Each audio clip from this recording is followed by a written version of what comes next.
As we just mentioned, traditional thinking and planning falls short because of accumulation concerns and our flexible currency.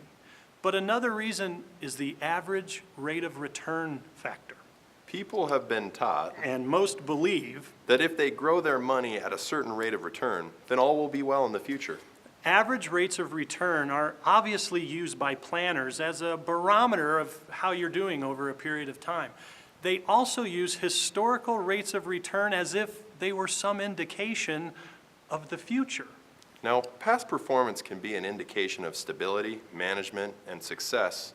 However, it really offers at best a glimmer of possible performance in the future.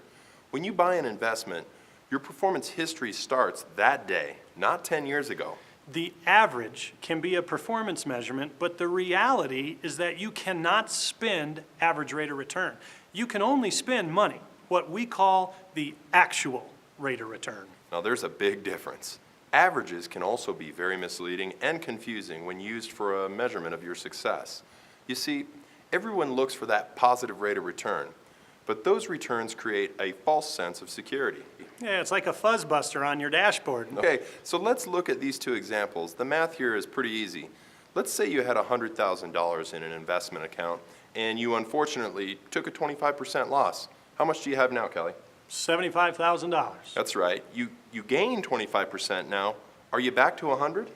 Nope. You're at $93,750 because you earned 25% on the $75,000, which is of course less than the 100. Yeah, I mean, here's the point. You've averaged 0%, but your actual rate of return was negative. Your planner or whoever was trying to sell you the prospectus could look you in the eye and claim that over the last 2 difficult years, they've averaged 0% as if there were no losses in their portfolio. Yeah, that's right, Kelly. I mean, you must understand that the average rate of return is just math, but the actual rate of return is money. But more importantly, it's your money.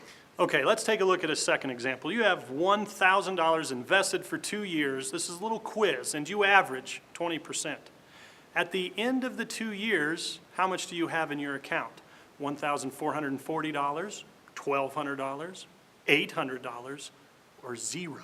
Well, Kelly, most say that's how we're taught to treat average rate of return, that the $1,000 at 20% earns $200 in year 1.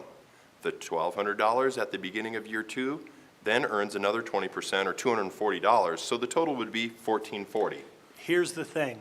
All of those options are mathematically right. And we only deal in math, not concept, hope, potential, or any maybes. You could end up with $800 this way. The first year, your investment doubles to $2,000, a 100% gain. Has that ever happened? Sure it has. And what do they tell you to do with that gain? Keep it in, right? Ride the wave.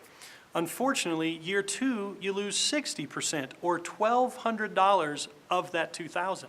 This leaves you with $800 at the end.